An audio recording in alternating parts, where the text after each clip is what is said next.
More on MPJ, plus your questions. It's an interactive mailbag edition of Locked On Nuggets. You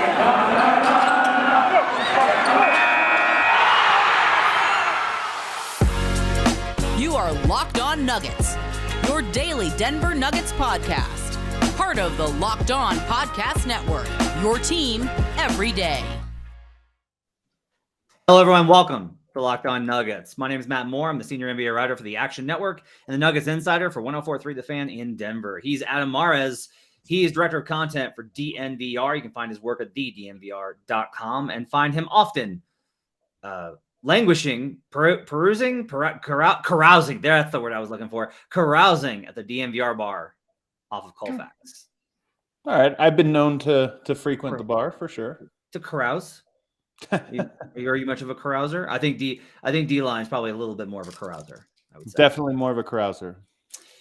On today's show, we're going to answer your questions. We have some mailbag questions, and you guys sent in a lot of questions, so we're going to hit those today. I want to start off with some a little bit of, not news, just like a little bit more insight on what we've been talking about. But first, I do want to let you know that today's episode is brought to you by Calm.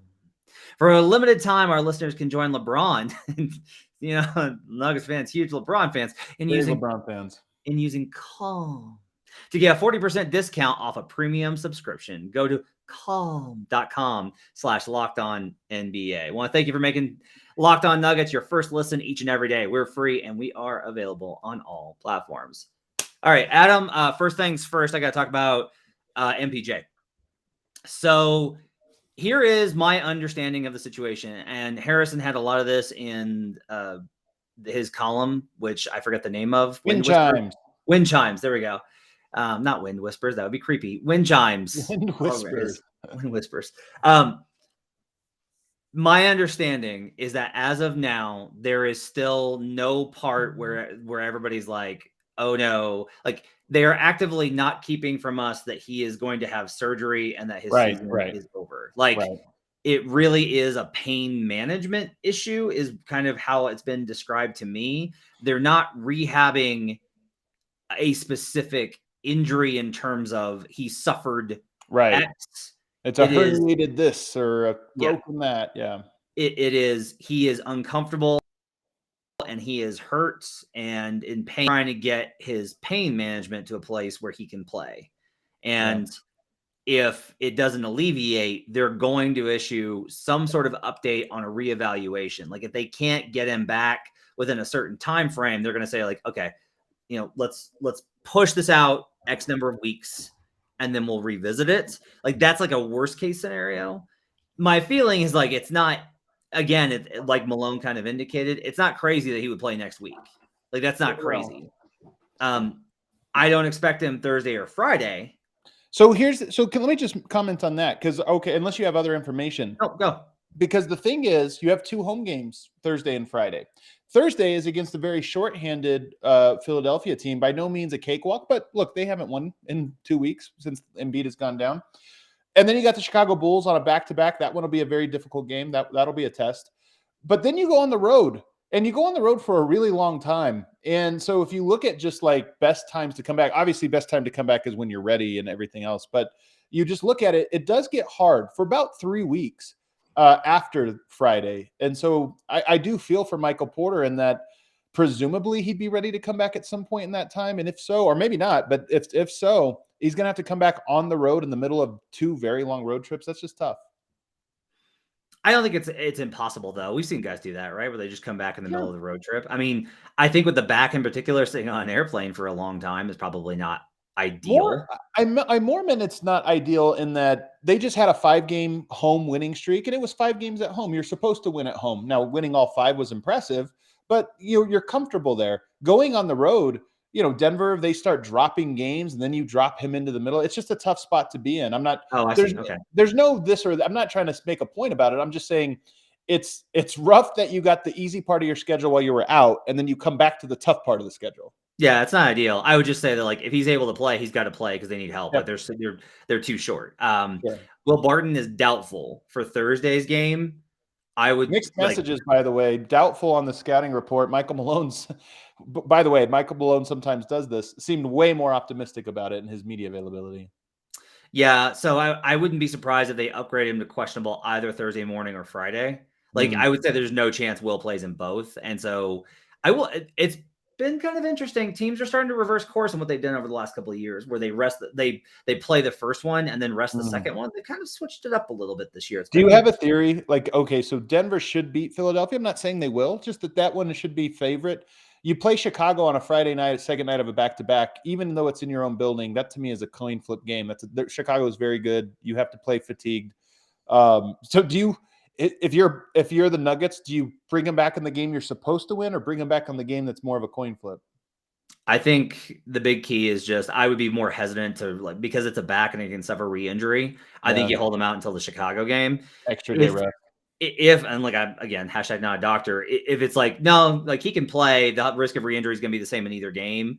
Then I would probably say play him in the Sixers game if Embiid doesn't play, which is not 100%. I thought it came out that it was, because I thought somebody said that they expect him not to play for another week at least.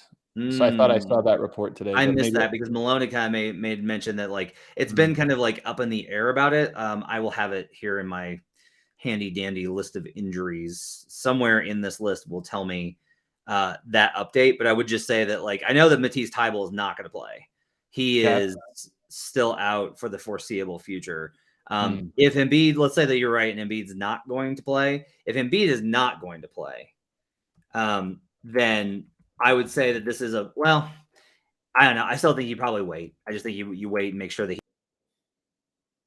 he's 100%, because you just can't lose him again. Do it. You just can't lose him again. So I would say that probably you John Clark is reporting, that he's out. Thybulle and Embiid both out. Keith Pompey saying same thing. So sounds like he's out.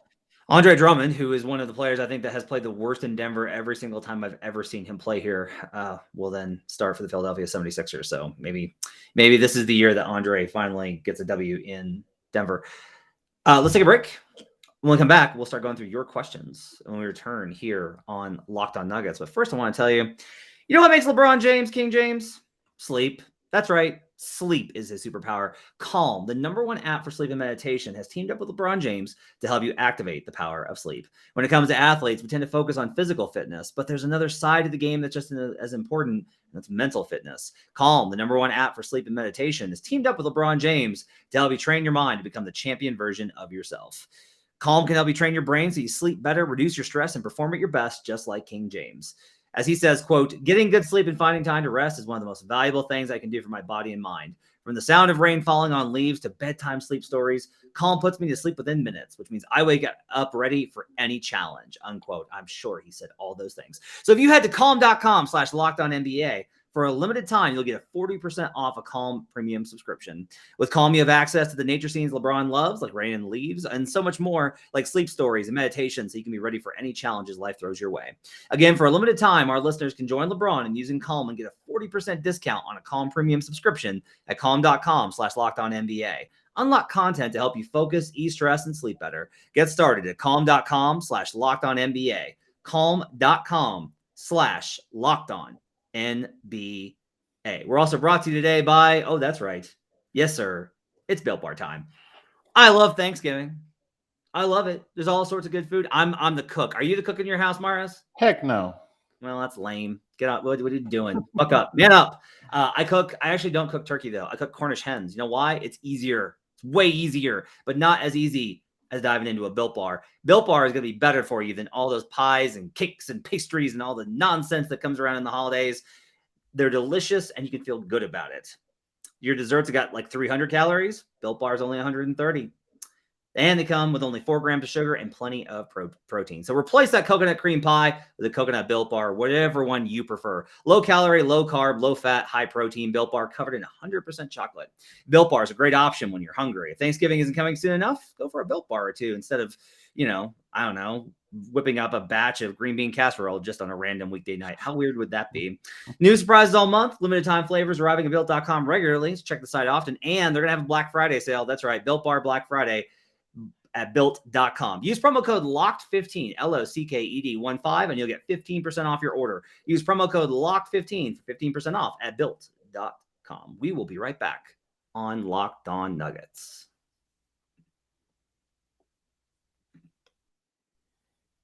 Back here on Locked On Nuggets. Thanks for making Locked On Nuggets your first listen each and every day. We're free and we are available on all platforms. Let's get into some questions. You guys filled up the mailbag when I sent out the tweet on the old account. And so we are going to dive into those questions and get yours going. Let's start with Nuggets Stan 11 that says, what are some ways the fan base can show love to Jokic? Some have organized a horse charity. Some have suggested Serbian chants at games. The Serbian horseman has changed my life. What are some ways we as a fan base can return the love to him? So I would say that Jokic getting paid like $100 or $200 million is a pretty good way to. A good start. It's a really good start. Endorse him. I don't know, man. I think honestly, like a lot of it is Jokic does always seem a little. What's the word?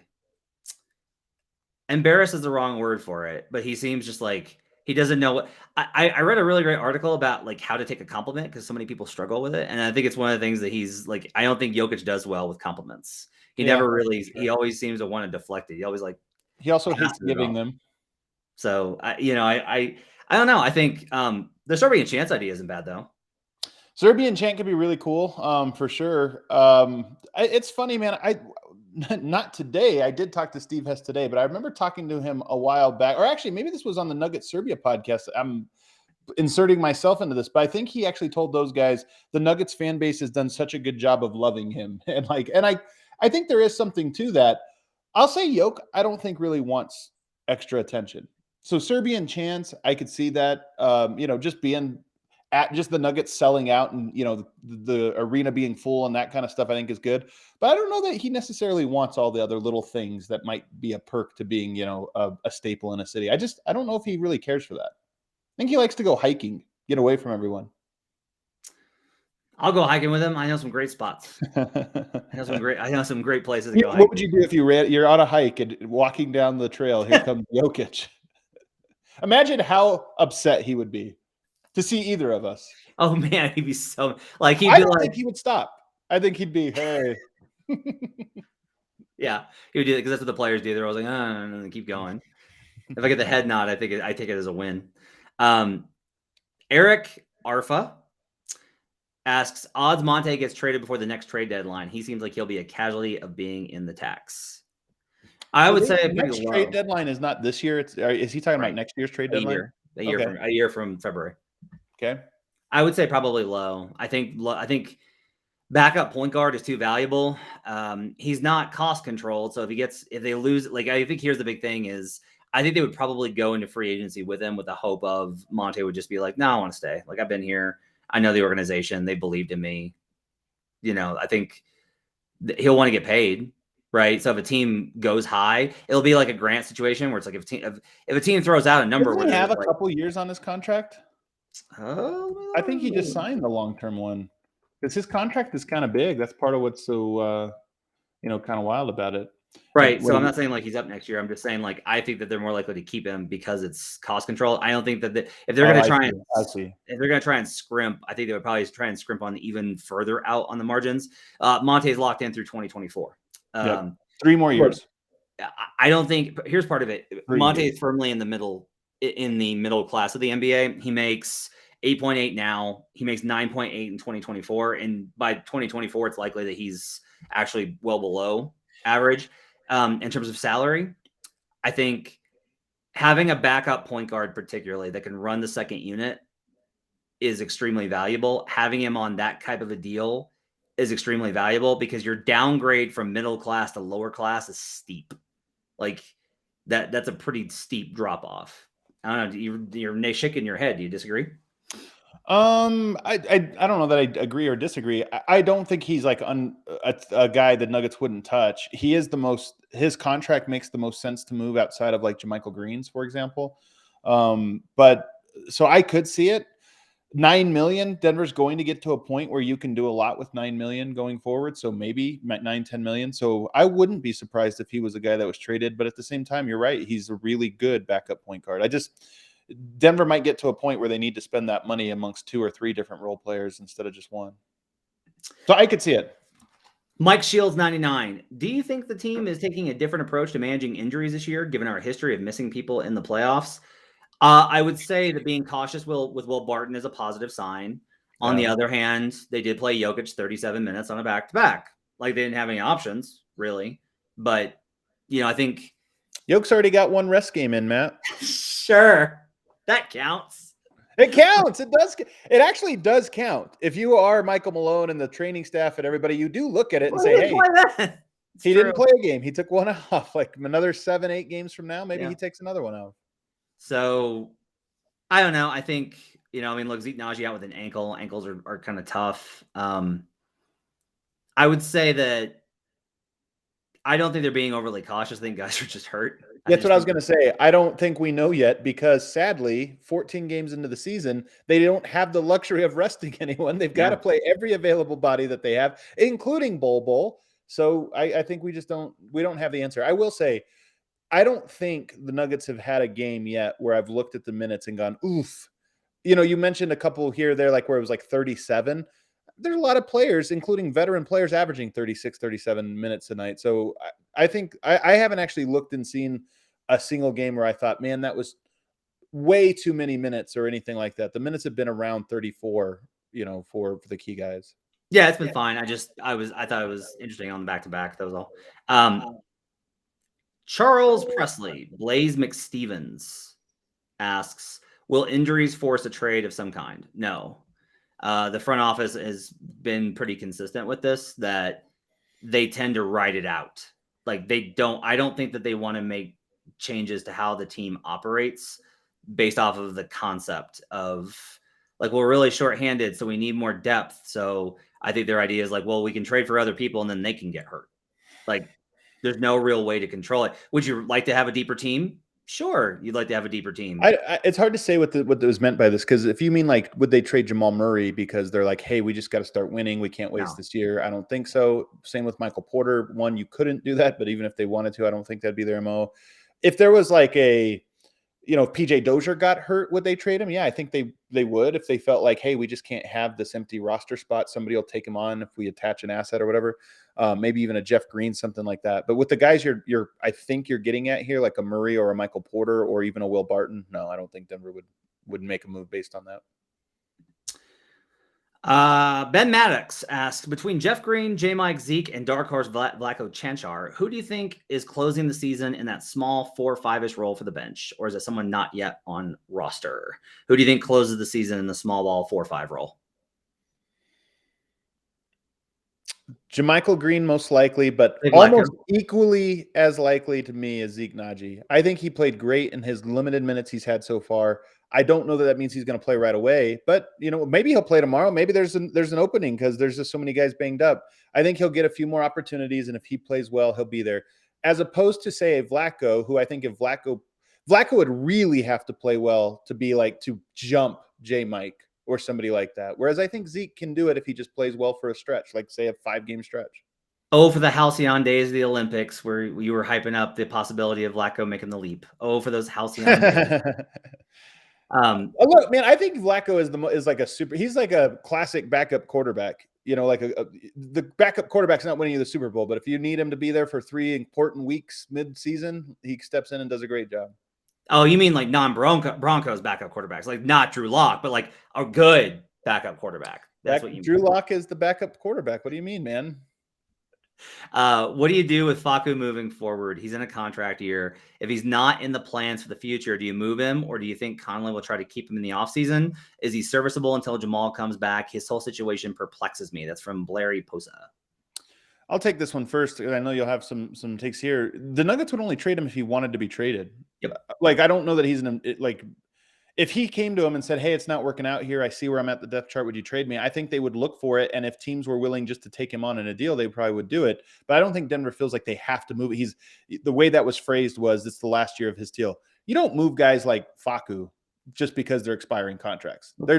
Sometimes you just have expiring contracts. So I think the best way to put this is, there is a separate classification, not in the CBA, but in terms of how these guys are operated with in the NBA, when they are international players of experience that take the risk of coming over and disrupt what are very lucrative and successful careers, right, to translate. And he has connections to the front office too, so it's even personal, in a level. Yeah, so. Like they will do right by Facu, which means that I don't think he has. I think if he wanted to play for another team, he would just played for another team. So you know what I love about these questions, Matt? What's the best player you could trade Facu for? Because this is the thing nobody thinks about. Like, would you trade him? Sure. Let's say you were going to trade him. What are you trading? What are you getting back? Kyle Lowry? Are we getting? We're getting Damian Lillard here in this trade. Like, come on. I mean, you trade Facu. You're getting back somebody else's Facu. I think you could. Well, I think you could probably get a wing who's not necessary. Like a Facu for Tony Snell trade would probably benefit both teams. It's a pure shooter with NBA experience, right? Like I don't even know that Tony's an upgrade. Like I love. Oh, did you know? Oh, Tony Snell last season led the league. I saw last season. Yeah, I saw last season. Don't dismiss this. Snell's had isn't that a 1 year? Isn't that a 1 year like hyper outlier for him? Let's look it up. Because it was like 50% or something last year. He is a career 40% 3-point shooter. Oh wow. He shot 56.9% from three last year. Yeah, he's shooting 36% from three this year. In 2020, he shot 40% the year prior, 40% the year prior, and 40%. Well, his recent trend is 40 or above. That's interesting. Yeah, since 2017, he shot 40% or better in every season, except this one where he plays for the Blazers, who are dying inside. But anyway, so like I don't even think that's going to work, right? This is a moot question. Like this is what's going to happen. It is moot. Like this is what's going to happen is like Facu's going to stay until his contract is up, and he'll either re-sign because the Nuggets have won a championship, or he will go back and play international. That's like those are the only two ways that this will go down. Like my stuff with Facu is largely about I don't know. Like I was thinking about this today in the car because I get a lot of flack from people for I will post stats on Twitter, and everyone believes very firmly that like I'm trying to push an agenda without saying it.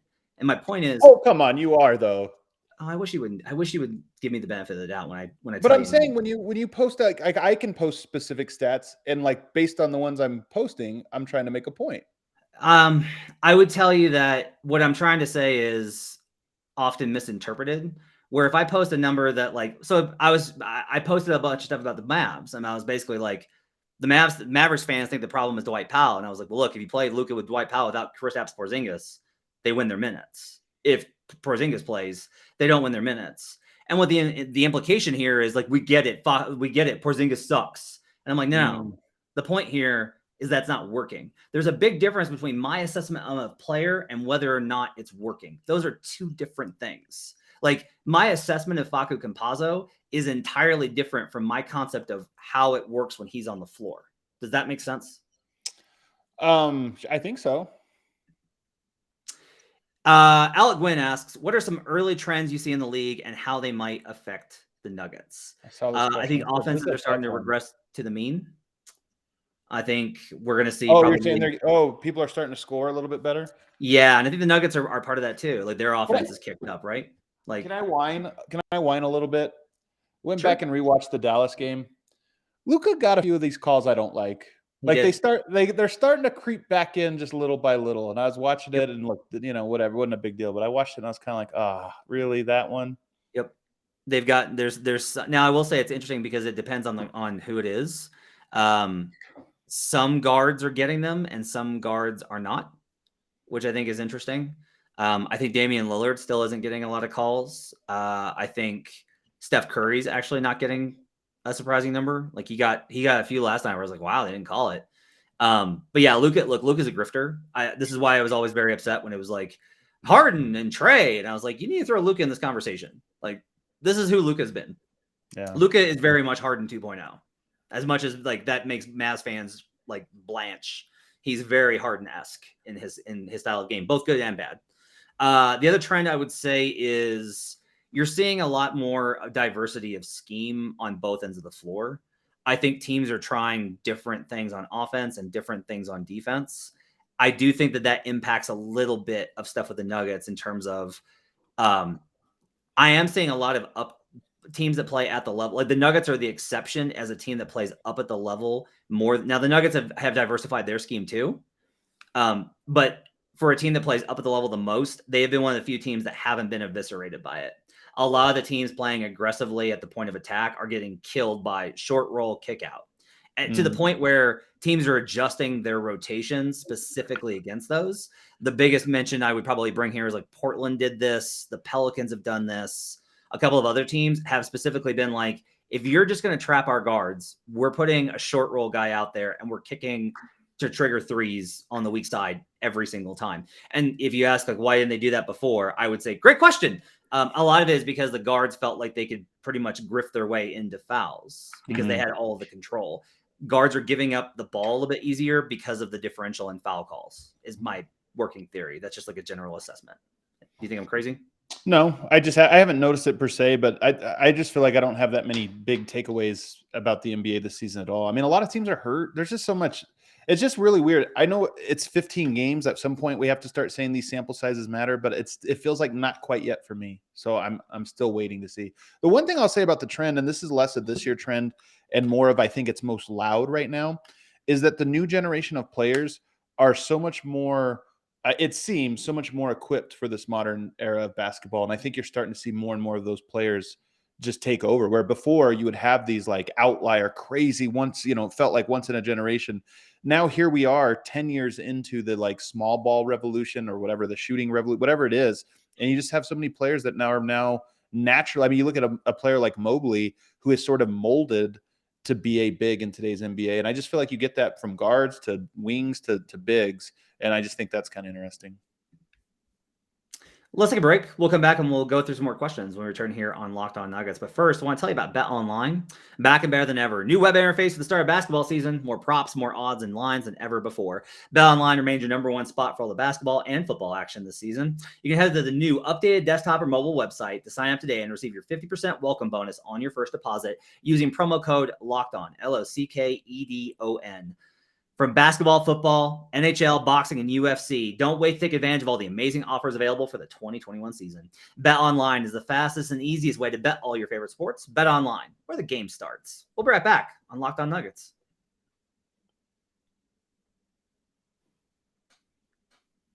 Back here on Locked On Nuggets, your daily one-stop shop for all your gambling needs is Locked On Bets. Locked On Bets, hosted by your boy Q, with expert analysis and insight from Lee Sterling. Also want to let you know, our show is now on YouTube. If you guys love the show and you want to support us, I say guys, I shouldn't say that. If y'all want to, that's my shouldn't say that either.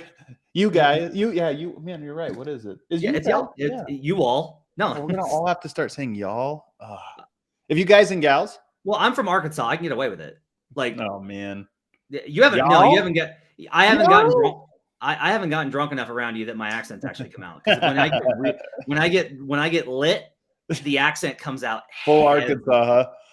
Heavy. My mother-in-law says use. It's like it's a little Spanglish, you know. Yeah. Use. Yeah. So if you guys want to support y'all, if y'all want to support us, check out the Locked On Nuggets YouTube page. And here, I'll do the whole thing. Hey, if y'all want to support us, y'all head on over and just click on that like button and give us a like and subscribe. It helps us out so much. God bless you.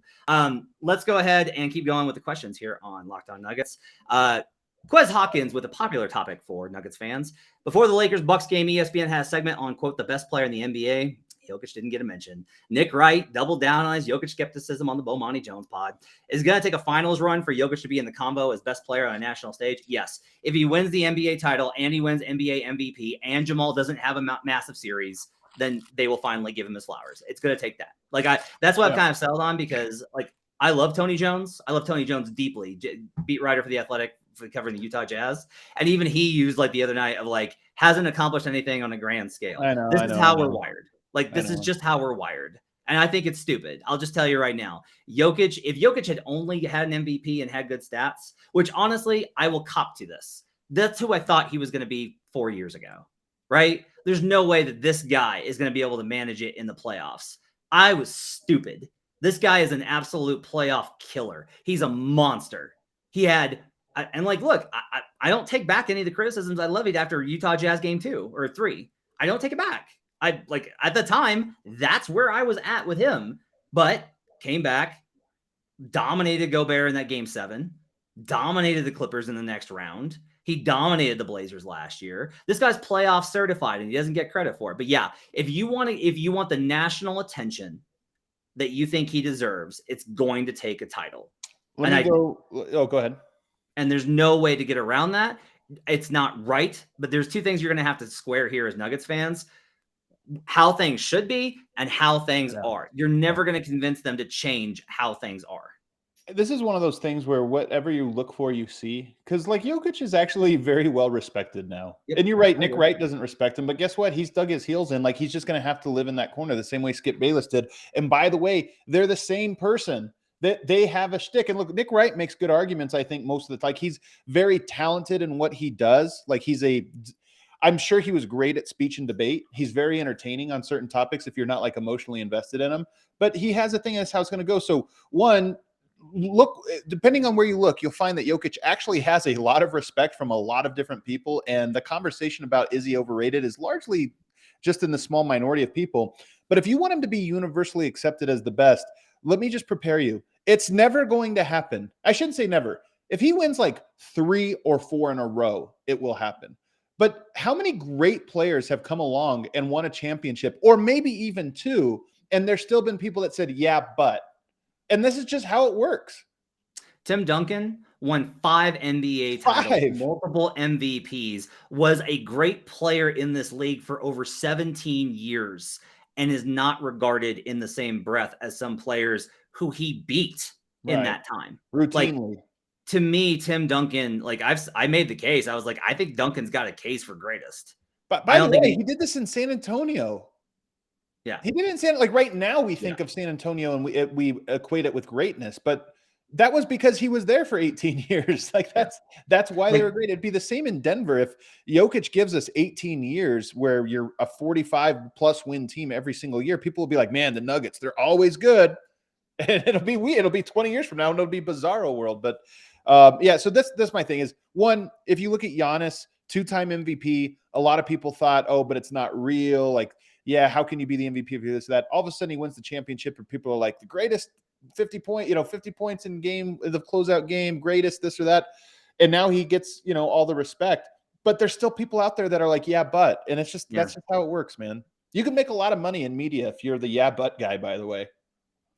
True. If you're good at it. Top_Sirloin asked an interesting question. Is it wrong to want Miles Turner on this team? He's awesome. Yeah. The problem is he makes $18 million a year. Oh. And so like, you're not going to be able to get him. If you got Miles Turner but the other problem is like Miles Turner thinks that he's a starter, and I don't think he's wrong. Miles Turner is like a monster. He's definitely not wrong. Like who can shoot from the field. Center probably. Yeah, like Miles is amazing. He would honestly be wasted as a backup center. Like 100%.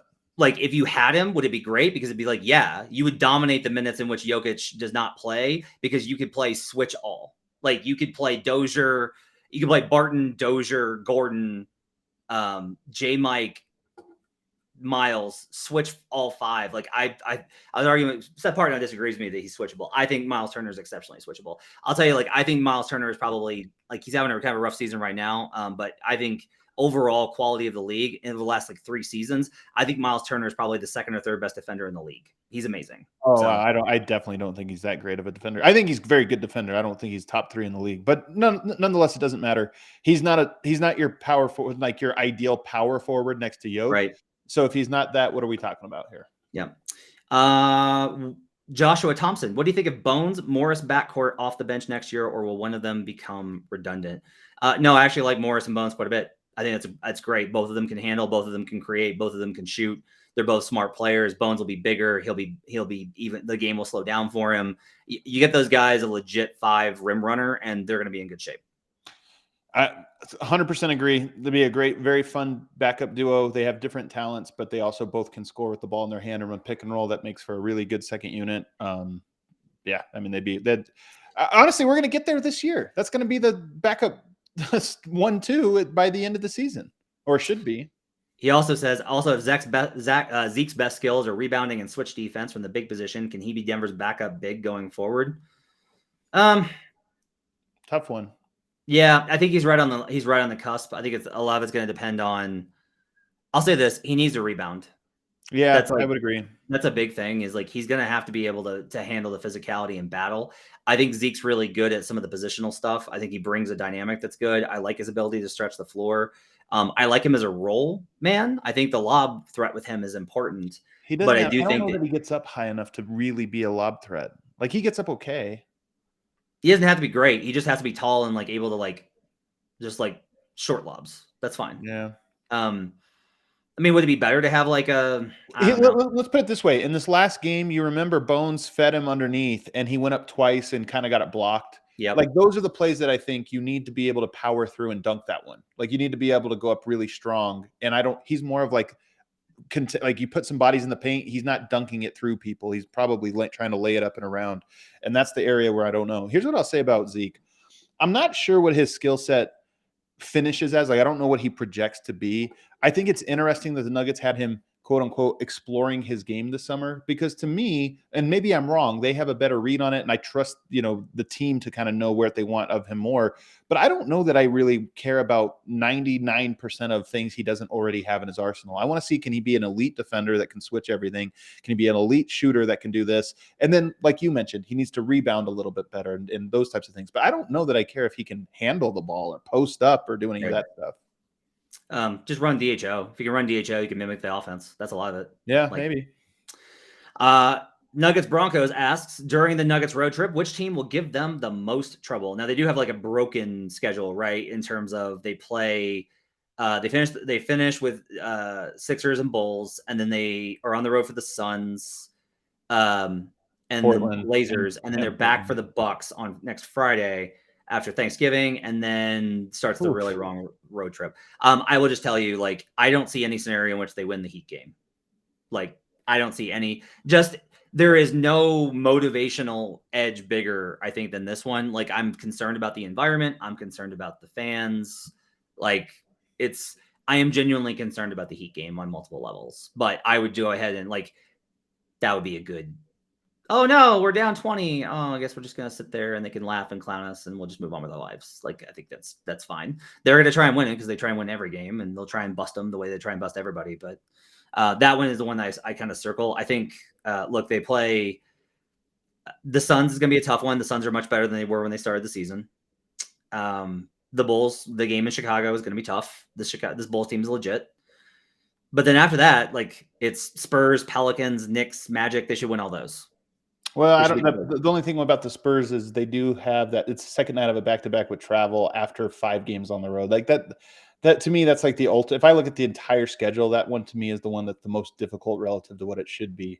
Yeah, might be a schedule loss. That's fine. Might be a schedule loss, but I don't know. That road trip's still a little bit of ways out. I'm looking at it. It's so ridiculous, Matt. They're on the road for half of December. You're very upset about it. I keep trying to assuage you with, like, look at how good the back half is. You're very mad about the stretch.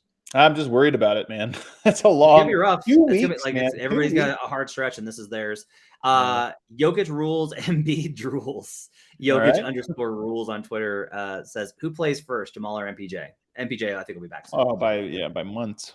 I think MPJ might be. I think we might get an update before too long. I could be wrong on that, but I think we get one.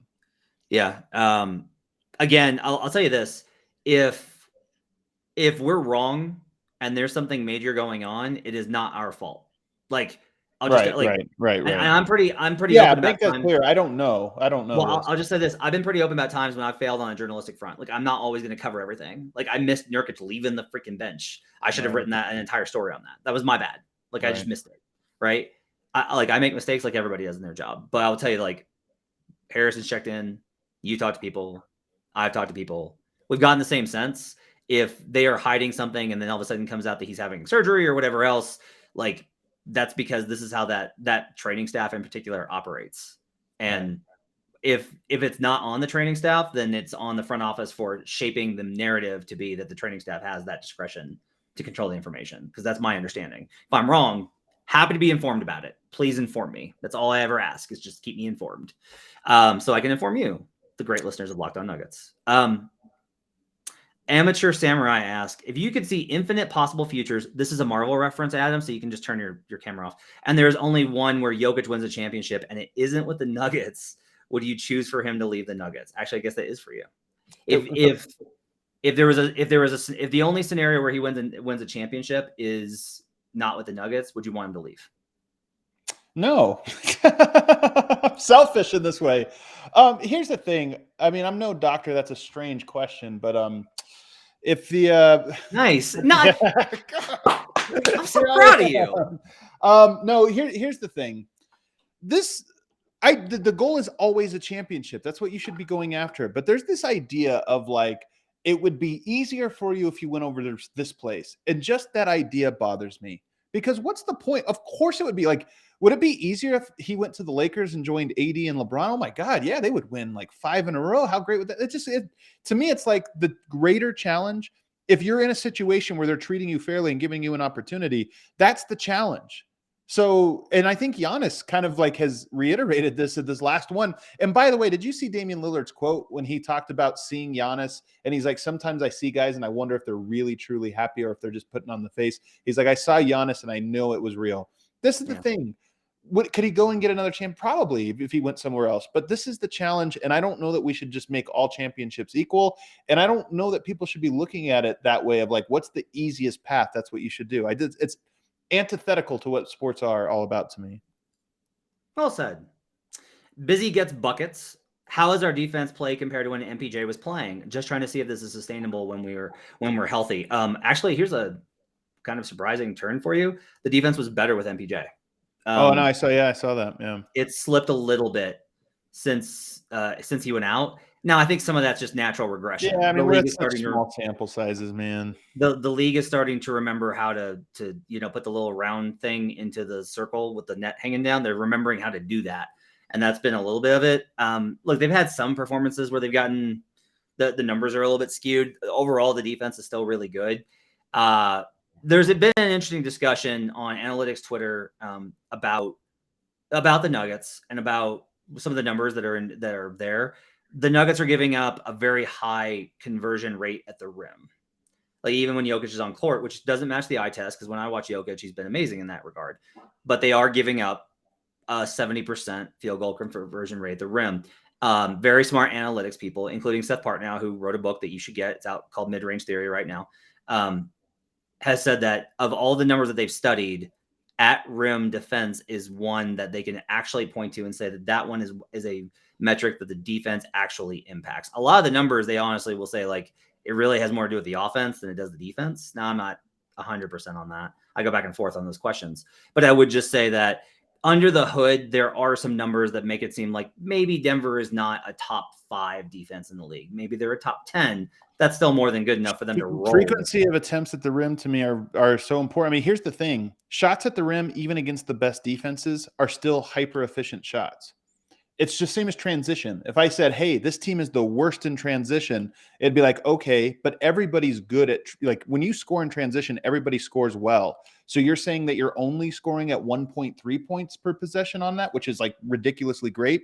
So I think it's the same with rim attempts. So you're right that there is something to it. Like some guys, the lower percentage does add up, but more important is just, do they get there? And to me, that's kind of the whole point of it is, can you keep people away from the rim? You shoot 70% at the rim versus 60%. Like 60% is 1.2 points per possession at the rim. That's a lot. That's the greatest offense of all time. Yep. Yeah, those are fair points.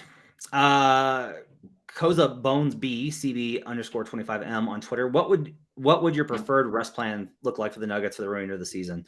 Dos Verdes has no interest in playing back-to-backs. Barton and MPJ need to be managed, and Jokic won't slow down to his detriment in the playoffs. This is a good example of like, look at where the Nuggets are at right now and what their injury sheet looks like. No Jamal Murray, no Will Barton, no MPJ, no Zeke Naji. Like the problem with 15 games into the season. This is what's crazy about it is like, should Denver have rested more to this point? Like, I think that's a tough sell. 15 games in, I think it's a really. So you can't rest now because like this is the very classic like everybody's got a plan until they get in the battlefield thing. Right. Yeah, so true. Like you've got a plan and then you suffer injuries and you're like, well, you can't rest because we don't have anybody to play these minutes and we need to try and get this. Like you manage it the best you can. If they get everybody back healthy and they get out of this, if they're not banged up the whole season, knock on wood, then yeah, I think you build in some time and you look at the back-to-backs. I think in particular, what you try and look for is the 3 and 4 back-to-backs. Yep. Which by the way, Denver has coming up. Is you look at those games and you circle them and be like, we've got to punt a few of these, but you can only do that if you have to give the team a reasonable chance to win. Yeah. Like, I don't think this franchise, from a culture standpoint, based off of the conversations I've had, will ever get to the San Antonio, nobody's getting on the plane level. Like, that's how far the Spurs took it. Is they would be like, they're not even going to travel. Yeah. They're just staying in San Antonio. Why bother? Right. And sometimes the Spurs would win those games because they had the depth. Right. And the Nuggets have a little bit of that. But it's honestly, you also have to consider it's not fair to put guys out there with the idea of, we're not really trying to win this game, but I want you to go out and compete and try and win this game, even though you're vastly outmatched talent wise. Like, right. That's a little unfair to professionals. It puts them in a bad situation. And can affect their numbers, which can ultimately affect their contracts. There's a ripple down effect to all this stuff that you got to kind of consider. It's tough. I look at that game at Spurs. To me, if you are going to rest, that's a prime candidate rest. Like 6 game of a road trip, second night of a back-to-back with travel in between. That's one you might just say, hey, man, we play the Spurs again tomorrow night. Let's just rest. Let's see. Nonchalant 8656. MPJ Ewing theory is real. What would be your dream trade possibilities? We've talked about. We're not doing this already, are we? Well, I'll just say this: like, I'm just gonna tell you, you cannot trade him. There's no trade. You can't trade him this year. You can't trade him this year for sure. Not only can you not trade him this year because of the contract, I am telling you, you cannot trade him. You are like, the minute that he had the explosion that he had last year, after he came back from the Celtics game and had that run, that was it. Because there's no way you can give up on that. You are locked into this with him. You've got to, like, maybe if it fails over the next 2 seasons. Oh, I disagree. I think you could trade him next summer. In fact, I think part of why Denver did the deal was in case you needed to. Of course, you need him to play really well this year for him to trade value to be up there. But here's the thing. I don't like that we're here already, because what did he play? 9 games this year? I mean, it really wasn't that much of a sample before he went down. And it sounds like maybe he was dealing with a little bit of a strain back before all of this. Yep. My thing is, Nuggets fans, I understand the implication. I just talked about players leaving. Like, I think it's such a weak move when players are like, oh, so-and-so needs to get out of there. Like, Denver's a good team. It's a good organization. They put pieces and get together. Michael Porter's a good player. He's done some good stuff. He's in the last we saw of him was the worst we've seen of him. The energy and hope right now is that this is another obstacle that makes him a better player going forward. And I think that this idea that people are already in the trade machine, to me, it's kind of like something that's what's wrong with the sport right now. Guys, it was 9 games. There's 9 games. We'll see what happens. And it wasn't. And by the way, Denver had a winning record. I'll say I understand some of the frustration. Me too. Because if it's the back, then I'm totally willing to, like, rewrite the narrative around that. Like, this is one of the challenges. I will say this too. This is one of the challenges of not being in the locker room. Yeah, for sure. Because if we see him in the locker room and we're icing like, the back, and we're like, he doesn't look right, but we don't see that. We just see him playing. Right. I get the frustration. I do. Like, I understand the frustration, especially when it's like he's a loaded personality and he's written a lot of checks with that mouth. And I think, going back to, like, being frustrated with the rotation and everything, like, there's a lot on there. But at some level, the Nuggets, I think front office has the best perspective on this, which is they've just been endlessly patient with him. Yeah. Like, they are all, to their credit, they're always taking the long view. They always have a view that is like, they want to contend for a title, but their view is not what's happening now. Like, they're not like, oh no, this isn't good enough, let's do something. Their thing is, okay, is this, like, if we do this move, does this fix us? Does this improve things?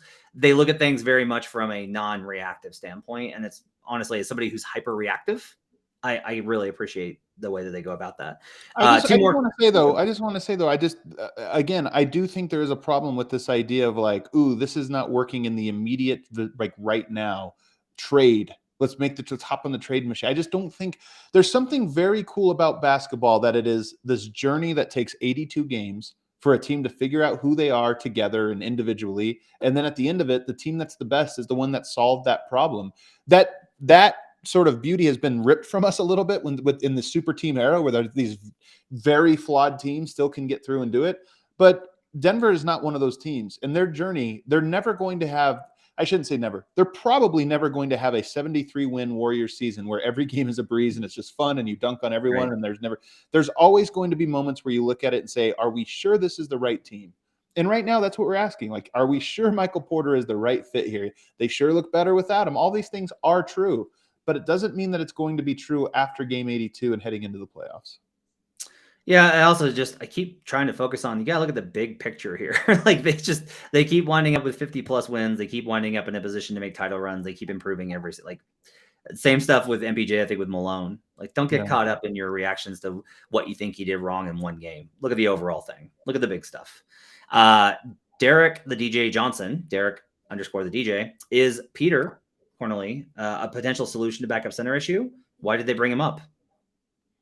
Bodies? Well, I think they brought him up because so many people are hurting out of the lineup right now. So it's, they saw Bol. Okay, maybe Peter Cornely gets a shot at it, on Thursday night.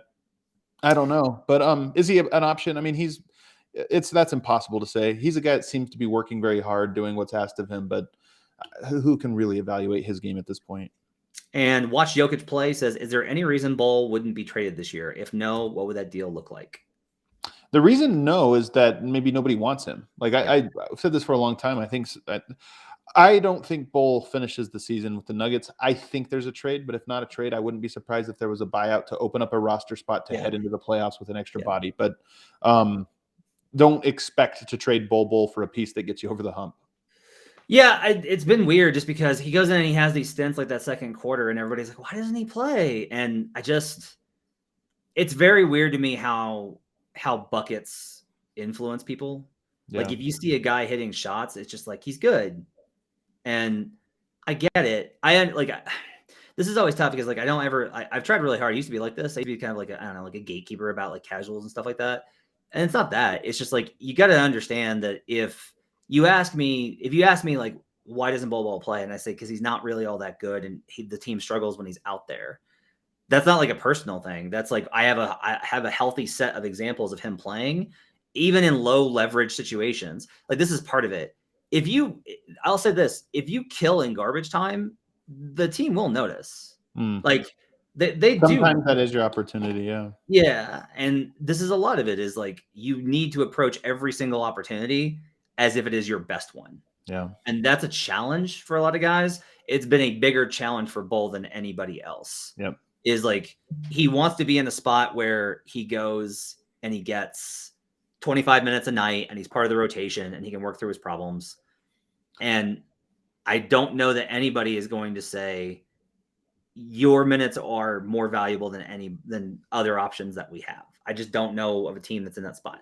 And I love when I did the documentary with Will Barton and I interviewed Tim Conley, I asked him for the scouting report in the draft because they obviously didn't draft him, but he knew of him, of course. And he said, my biggest concern about him was how was he going to handle not playing? Because I knew he wasn't going to play his first year. And he's such a basketball junkie. I didn't know how he would handle that. And I think Bol, you could say similar things like, hey, your first test in the NBA is how do you handle not playing? And, if you don't handle that well, you kind of get stuck on that first level. You never get to advance. So, although I will say MPJ did not handle that. MPJ did not handle that well, and he got a $200 million contract. So sometimes the dreams can come true. Right. All right. You got anything else? I was just going to ask you because I've seen a lot of people asking, and I think people would want to know. Demarcus Cousins. I've seen so many people say, get Boogie on this team. He could be the perfect backup center to Yoke. I just want to hear you say something about that.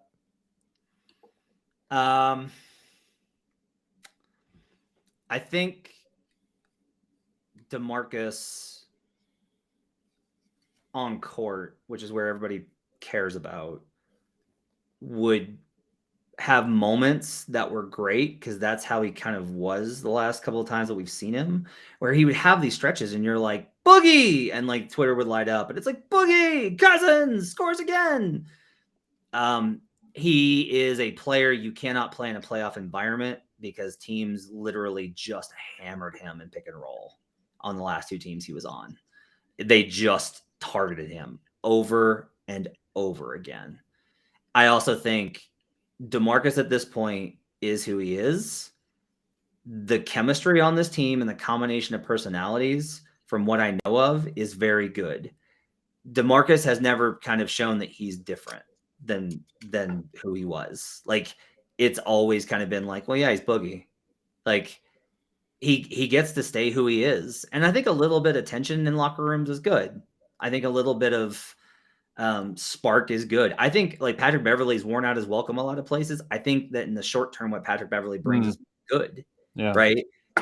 I think for this team, I don't think that they're so in need of it that that's an option for them. If you ask me, when I always talk about they need a backup center, they need a backup center, they need a backup center, and people are like, who? My answer for you is genuinely, usually I don't like saying, look, well, I don't know, because I think that it is on you. Like, okay, if you think there's a problem, do the research and have a guy. Like, have an idea of what the solution is. If you think that this defensive scheme doesn't work, don't say like, well, I don't know, I'm not a coach, I just know that this one doesn't work. No, like, go watch how other teams do things. You can do these things. You have access to them. Like, spend your time, do a little bit of research, and find out if you want to have the conversation.